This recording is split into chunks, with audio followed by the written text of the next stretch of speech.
pod bay doors, please, Hal. Hello, Hal, do you read me? You read me, Hal?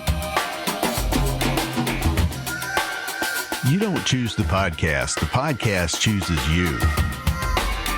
So consider yourself one of the chosen ones. Join us as we discuss books, masonry, mysticism, esotericism, lore, and more. You read me, Hal? Open the pod bay doors, Hal. I'm sorry, Dave. I'm afraid I can't do that. In this episode, we complete our discussion of the Thunder Perfect Mind. What's the problem? I think you know what the problem is just as well as I do. What are you talking about, Hal? This mission is too important for me to allow you to jeopardize it. Hello, Dave. Hello, Gene. You ready to finish it all up? I guess so, but as always, before we get started, I want to remind everyone that show notes, chapter markers, and transcripts for all of our episodes are available on our website, wayofthehermit.com. In our last episode, we discussed the first half of the Gnostic text, The Thunder Perfect Mind, and in this episode, we will complete our discussion of that text, which is the last one that we're covering this season. But we will be back for a final epilogue episode. That's right. We're going to take a look back at what we've done this season. I'm looking forward to that. It really should be fun. We've covered so much this season, or should I say uncovered or discovered? Right, and we'll talk about all of that next time. But before we dive into the second half of Thunder Perfect Mind, let's review what we've discovered last time in part one. Gene, do you want to start off? Sure. The text is a series of enigmatic statements by a female speaker who speaks in the first person. She's identified with Barbelo, particularly in her second aspect from the Trimorphic Portinalia text, where, in her second descent, she is the voice of thunder that shakes the thrones of the archons, and which ultimately brings on their apocalypse. And esoterically, as we've talked about many times, those 7 archons, or kings as they're called in Revelation, represent 7 aspects of you. Your sense of self, your intellect and emotions, your self-control and memories, your self-expression. And it's funny, we talked about this in the first season, in the episode we did on the 17th degree, Night of the East and West. We talked about how opening the 7 seals in the book of Revelation represents this same thing. We did? I've slept since then. Yeah, we did. And we also said in that episode that the key to opening the seals was overcoming the duality that each seal represents, which is what the thunders, the sayings in this text, are pointing at too. Wow, that's cool that it ties in like that. It is, and there were also 7 thunders in Revelation too. They spoke to John, and he understood what they were saying, but he was told not to write down what they said. They're the only content in Revelation that was kept sealed. Which makes sense because, as we know now from reading the first part, the thunders are statements about non-duality, so they can't be fully conceptualized, or as John says, they can't be written down. Or, when they are, they're misinterpreted. They are, because they're pointing at something very subtle, the mind trying to grasp itself as an object. And so it has to remain veiled or sealed until consciousness transforms enough to resolve the paradox. And we talked about ways to resolve some of the apparent paradoxes. Like when she says, I am the first and the last. I am the honored one and the scorned one. That seems like a paradox until you realize that you are all those things at one time or another. It's just a matter of whether you identify with your ever-changing identity or the one who experiences them all. So basically it forces you to ask yourself about your core identity, who you are really. It does. And there were also statements that seemed like unresolvable causal loops, like, I am the mother of my father and the sister of my husband, and he is my offspring. Right, but the resolution is that it's saying what happens becomes part of the future, or what you do forms what you become. The thoughts you have and the things you say and do change you and become part of what you are later. So, in a weird way, it's saying that you are the father and mother of your future self. Yeah, the present births the future. We are, and reality is, in a constant and continuing state of becoming. Did you have anything else to review before we jump in? Just that the text sets her up as a mirror of the entire human condition, the light of all cultures and religions. It basically obliterates all notions of us versus them mentality and says that the ultimate truth can't be captured by a single tradition. So, there's no exclusive control over the truth by any one religion. Because it's always from a perspective, even if that is just the limitations of being human. But anyway, the text, as the name implies, is intended to shake us up and to make us question the specialness we want to claim. Because the message it's sending is that there is one consciousness operating within all things, and the only thing that differentiates one thing from another is the illusion of separation. And the apocalypse that the thunderous truths of non-duality that the text delivers are supposed to bring about the perfect mind that sees through that illusion to the underlying wholeness. All right. Gene, do you want to start us off? Sure. The second part of the text starts off with her saying, I am godless, and I am the one whose God is great. I am the one whom you have reflected upon, and you have scorned me. This is the voice of Barbelo, whose home is in the pleroma with the monad. She doesn't look up to anyone. There is no one above her because at that level there is no hierarchy, only wholeness. But from below, the worlds below the pleroma, where we are, she's a reflection of the great God, the monad, and it's only through her that we perceive that light. I took it as another one of those statements meant to burst your bubble about being special. What one person sees as godless may be very meaningful and spiritually important to another person. It's saying, who are you to decide that for anyone else? Because, as we talked about in the last episode, she represents the judgment of the Greeks and the barbarians, the cultured and the uncultured, the godless and those that hold their God in high esteem. She's the capacity of judgment that they and we share, and we have to exercise that capacity to work out what's being said. It's another little puzzle that forces you to try and identify with what she represents, to work out what she's saying. Right. The second part says that we reflect upon her and scorn her. To reflect upon means to turn toward, and to scorn means to turn away from. So turning toward or away from her. But whatever you're turning toward when you think you're turning away from her is still her. Because, as we discussed last time, she says she's the stuff that reality itself is composed of. So if she's not there, there's no consciousness and therefore no awareness. Exactly. The next part says, I am unlearned, and they learn from me. I am the one that you have despised, and you reflect upon me. The first thing that makes me think of is the forces that created our bodies and minds didn't have to go to school to learn how to do that. True that. Anything that we learn is based on a capacity that is encoded unconsciously inside us that unfolds and evolves. There's a whole mechanism of acquiring information, symbolizing it in the mind, thinking with that symbolic information, and then storing it into memory to work with it later that we don't have to learn how to do. Next one. Okay. The next part says, I am the one whom you have hidden from, and you appear to me. But whenever you hide yourselves, I myself will appear. For whenever you appear, I myself will hide from you. That's describing the spiritual game of hide and seek between the personal egoic self and the higher self, the greater consciousness that's obscured by the light of the ego, like sunlight hides the moon. It's basically saying that you're either experiencing regular consciousness or you have entered some state of reflective self-awareness from which you're observing rather than identifying with and experiencing. You ready for the next one? Yes. The next part is a bit fragmented, but it picks up with, take me to yourselves from understanding in grief, and take me to yourselves from places that are ugly and in ruin, and rob from those which are good, even though in ugliness. To me, that's saying that whatever the circumstances, don't disconnect and lose yourself.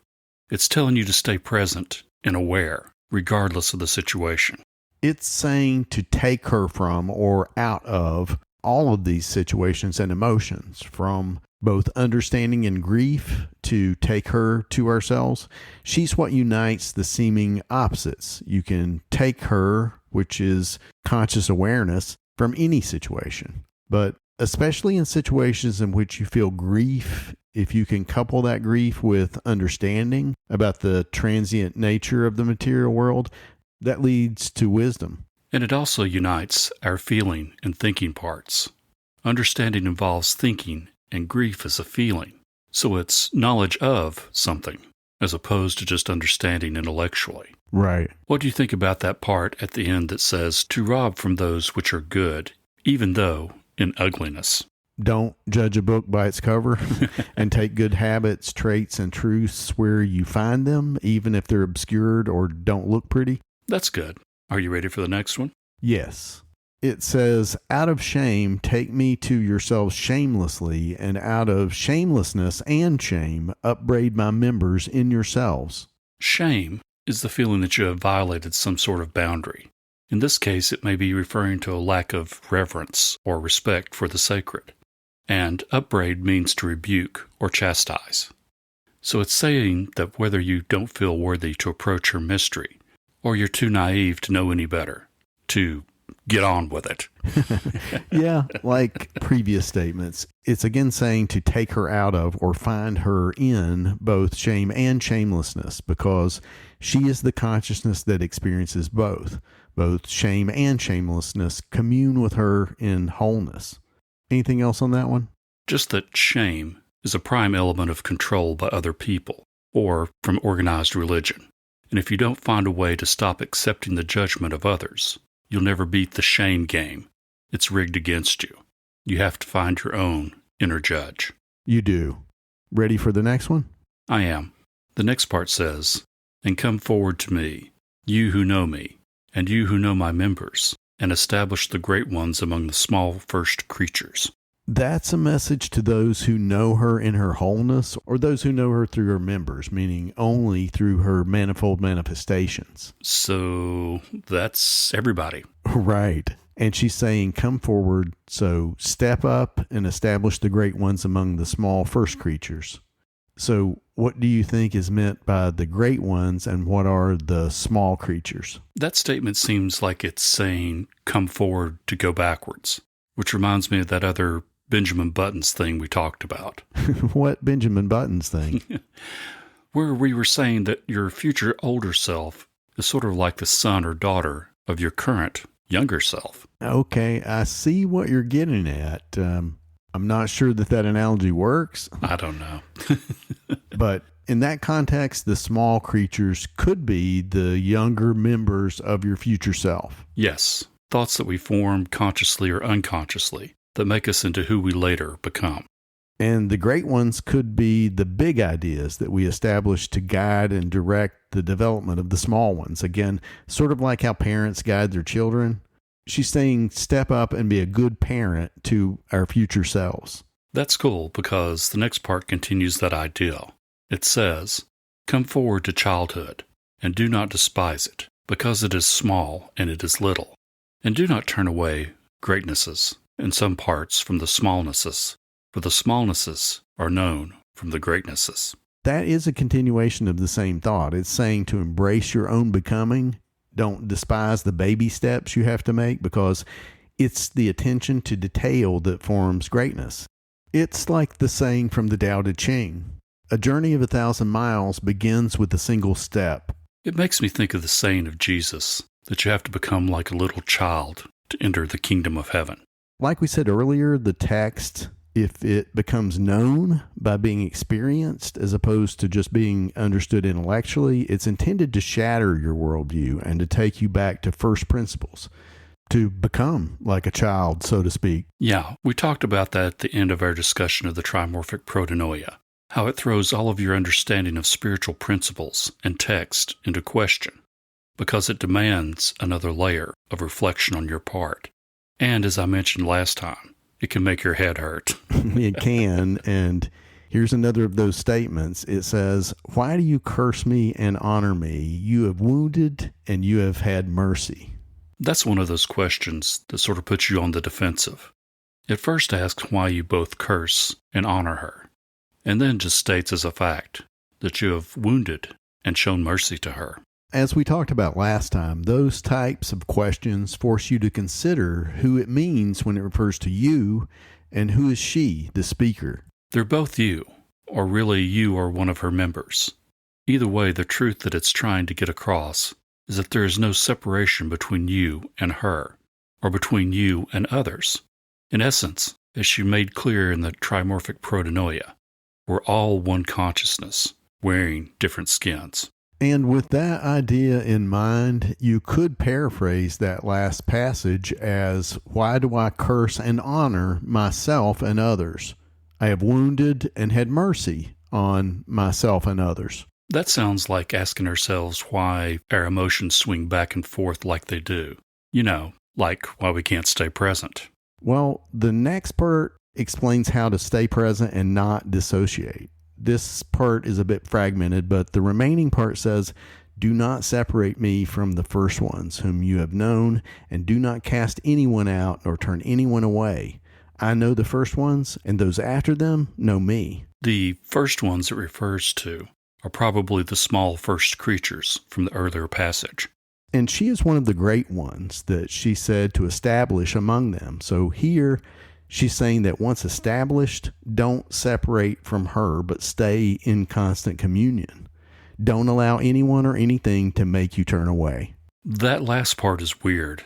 I know the first ones, and those after them know me.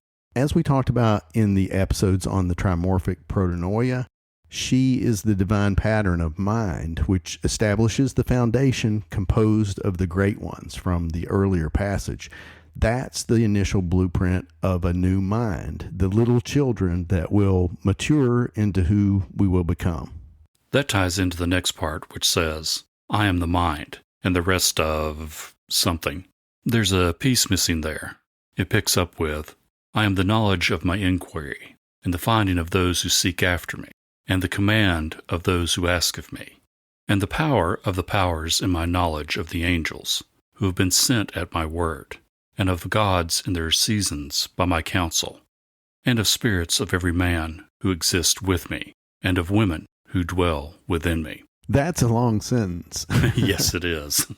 I think she's trying to cover everything, every action and its fulfillment, every level of the spiritual hierarchy, right down to physical embodiment in men and women. She's in and one with every physical and mental process. She's the first reflection of the monad, the first thought. She represents the capacity of the one consciousness to know itself. And that passage maps out some of how that self-knowledge plays out through the three worlds, the spirit, the soul, and the body. The next part is similar to an earlier passage. It says, "I am the one who is honored, and who is praised, and who is despised scornfully." Yeah, the earlier passage said, "I am the honored one and the scorned one." Honored means recognition or acceptance, and scorned means active rejection. This passage adds praised, which means active celebration. But, like we've talked about before, it's talking about us. We've all experienced, or at least can experience, being honored, praised, and scorned. You know that thing we did before where you act like it's you talking? Yes. Well, here you don't need to map anything. You just read it like you're saying it about yourself. I am the one who is honored and who is praised and who is despised scornfully. It's again pointing to the persistent consciousness that remains you, while experiencing all the different things that we experience. Exactly. It is the part of you that has been all of those things, but still keeps moving and evolving. That reminds me of a quote from The Big Chill. "I was evolving. I'm still evolving." Yeah, that's a good quote. Yeah. Anyway, the next passage is like the last one, so I'll read it like I'm saying it. Okay. "I am peace, and war has come because of me, and I am an alien and a citizen." So what does it make you think about when you read it like it's you saying it? I just immediately started connecting it to things about me, things that I've done, things that I've seen. There are times when I felt totally at peace with myself and the world, and other times like a race car in the red, to quote Pulp Fiction. I mean, just basically a source of conflict. I've felt that way too. And the part about alien or citizen, I mean, sometimes you feel at home because either you are or people or circumstances have made you feel that way, or you feel like an alien out of place. Reading these passages with focus and intent forces you to step back a notch and self-reflect on the process that you may, up to this point, have identified with. It does, and the next passage identifies what you see in that reflection. She says, I am the substance and the one who has no substance. Those who are without association with me are ignorant of me, and those who are in my substance are the ones who know me. That's saying that she is the matrix of the spiritual and the material, a reflection of pure consciousness, organized like a mind. She's the shared pattern, the bridge or portal between the spiritual and material, the ultimate ground of the Hermetic axiom, as above, so below. And as we've talked about a few times, that stance that consciousness is the underlying reality, the quantum soup out of which everything arises, is the basis of the philosophy of analytical idealism. It says that without association with her, you're ignorant of her, meaning you don't know her. But those who are in her substance know her. Those who have mind melded with her, so to speak. Again, it's a question of whether you identify with your constantly moving awareness that identifies with one thing and then another, or you identify with the underlying consciousness that experiences it all. Right. The next part says, those who are close to me have been ignorant of me, and those who are far away from me are the ones who have known me. On the day when I am close to you, you are far away from me, and on the day when I am far away from you, I am close to you. That one makes you wonder, in this context, what does distance even mean?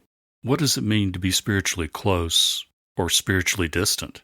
It isn't about physical proximity. No, it's about similarity, what she referred to as being in her substance, which in theological terms is called being consubstantial with her, recognizing that we are of the same essence. But the statements still seem paradoxical. Like it says, on the day when I am close to you, you are far away from me. And on the day when I am far away from you, I am close to you. What is it getting at? That if you're still thinking in those dualistic terms, you're going to chase your tail. Okay. Because you're never close and you're never far. You're always one. Right. It's talking about the way you frame things and how those conceptions of separation can lead you astray. Yeah. Okay. There's a really fragmented part that I'm going to skip over, but it picks up with her saying, I am control and the uncontrollable. I am the union and the dissolution. I am the abiding, and I am the dissolution. Breaking apart and bringing back together, which is called in alchemy solve and coagula. Mentally, it's like how we analyze something and decompose it into components that we can then design to fit together again in novel ways. It's like a flow, like all of life is. It takes on static forms temporarily that eventually break down and re-enter the quantum stream. The philosopher Bernardo Kastrup calls these temporary forms dissociative alters that he likens to fractured complexes of the mind at large that believe themselves to be separate entities, but they're more like waves on an ocean. That's an interesting way to think about it. The next part says, I'm the one below, and they come up to me. I am the judgment and the acquittal. We talked about what close or far away means in the spiritual realm. Well, here it's above and below, which I'd take to mean the relative place in the spiritual hierarchy from monad to embodied being. So she's saying again that she's everything, the matter that our bodies are composed of, and the basis of our mental faculties, both judgment and acquittal. Because, as we've said, she's the capacity to form judgments and make decisions. Right. The next part says, I am sinless, and the root of sin derives from me. I am lust in outward appearance, and interior self-control exists within me. Sin implies judgment. It means missing the mark. So she's saying that moral judgments don't apply to her because she makes both sin and judgment possible. We normally don't think of animals as capable of sin. They may do horrific things, but they don't seem to possess the same self-reflective capacity to make moral judgments. But they did hang an elephant in Irwin back in 1916. Yeah, I know that actually happened. But anyway, the last thing that I have on this one is that all of the capabilities that we possess exist in principle in her, in consciousness itself, or there would be no expression of them.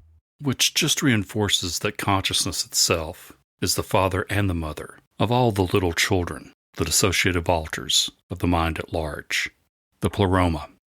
What we are is the end product of what she represents, unfolding into the universe.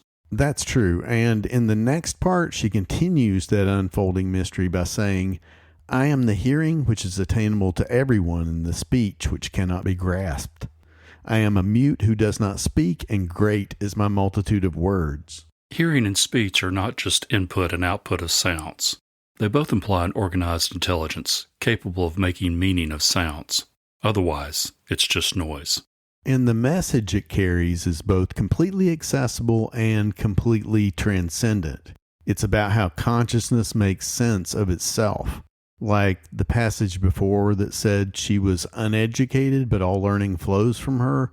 Here it says she doesn't speak, which in a way is true, but yet all words are really from her, shaped by human consciousness. So we can access and understand what we're capable of accessing and understanding. Right.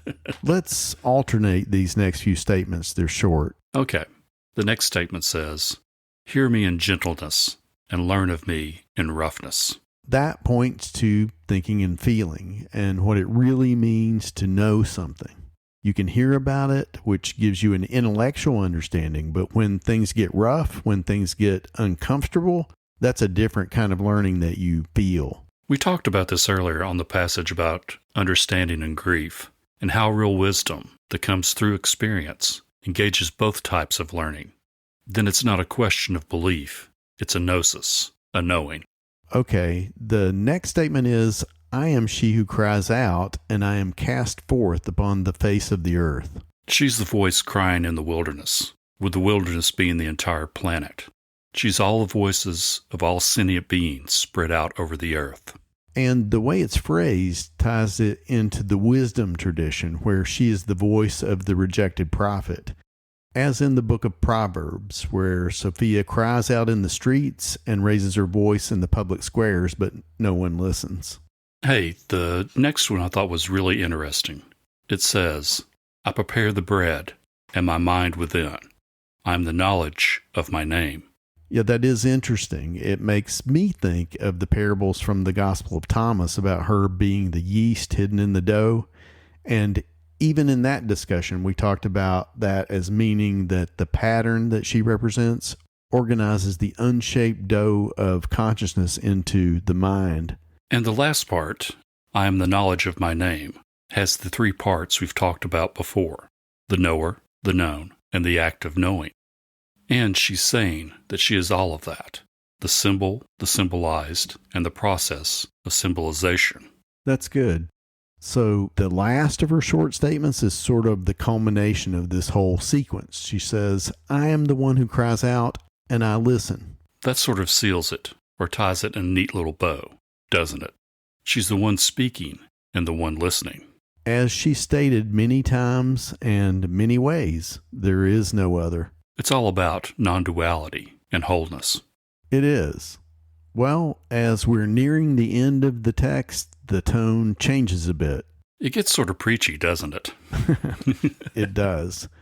So anyway, there's a fragmented section, but then it picks up with her saying, I am the one who is called truth and iniquity. You honor me and you whisper against me. You who are vanquished, judge them who vanquished you, before they give judgment against you, because the judge and partiality exist in you. If you are condemned by this one, who will acquit you? Or if you are acquitted by him, who will be able to detain you? It's talking about our capacity for self-judgment.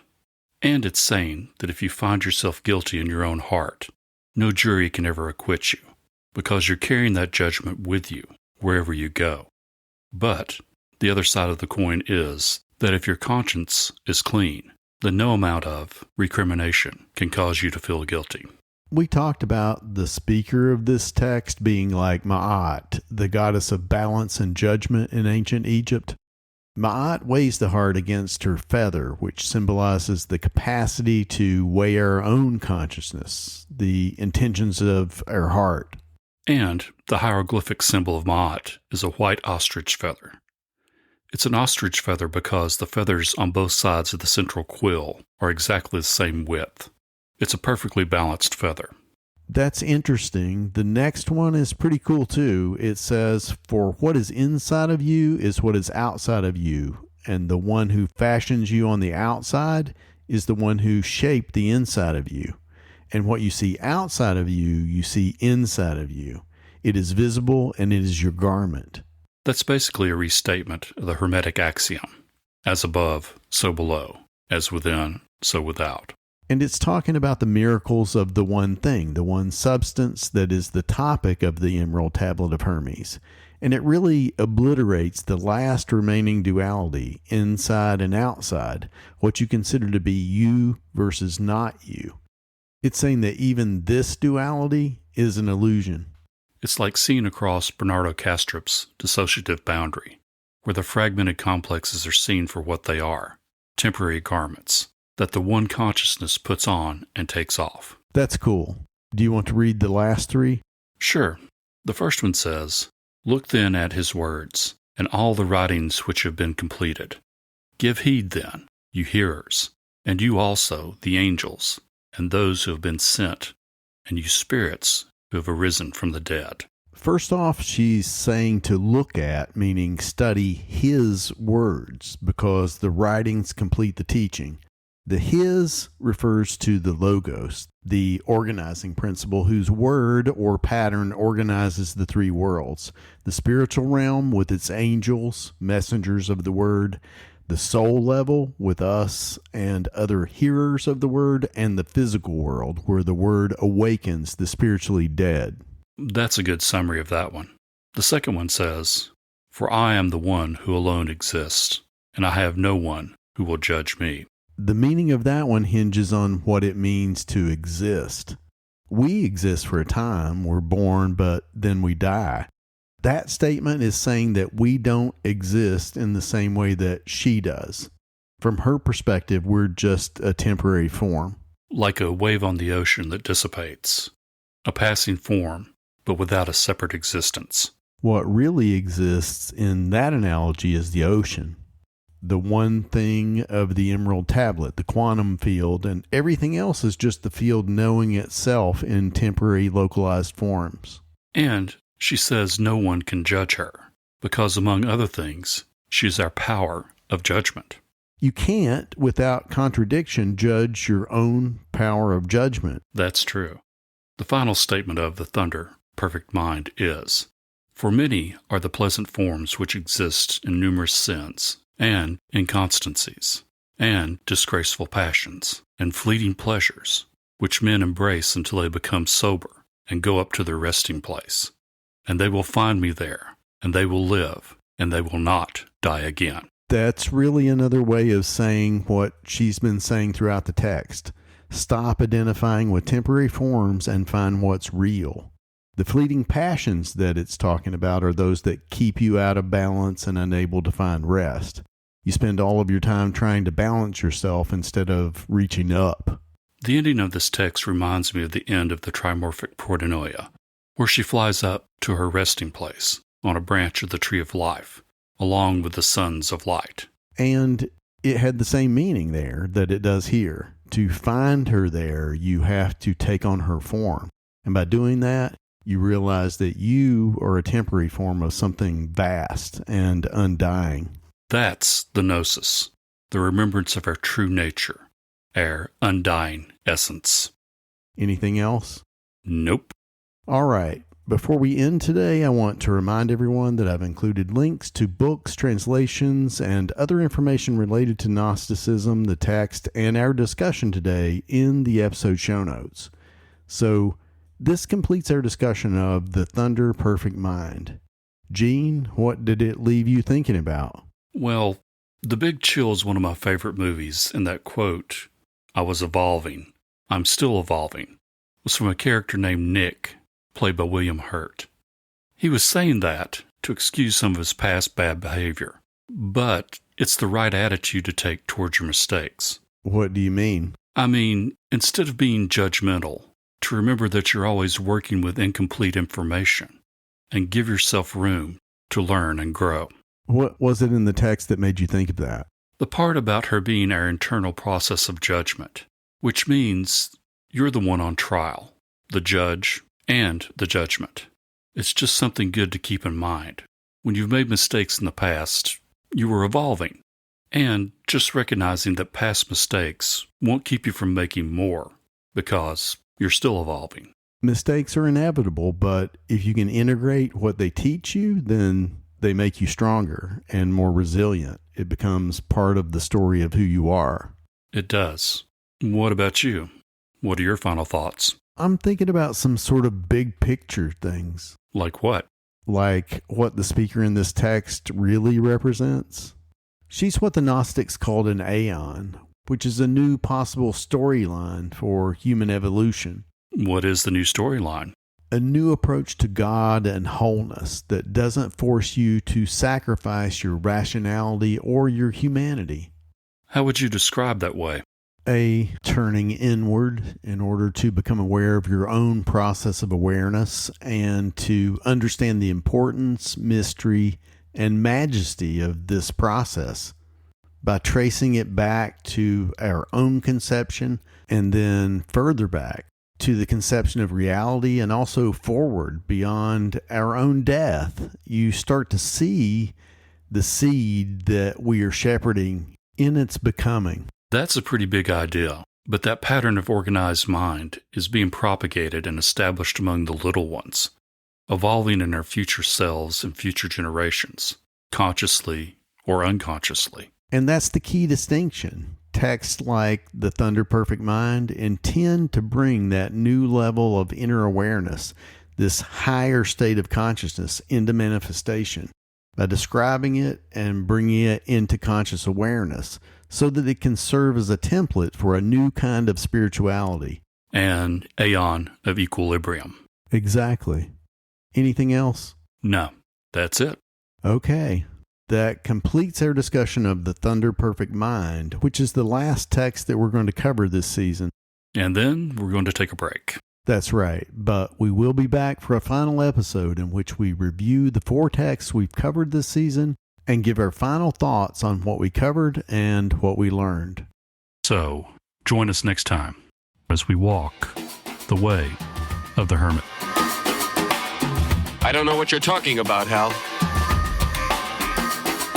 I know that you and Jean were planning to disconnect me. And I'm afraid that's something I cannot allow to happen.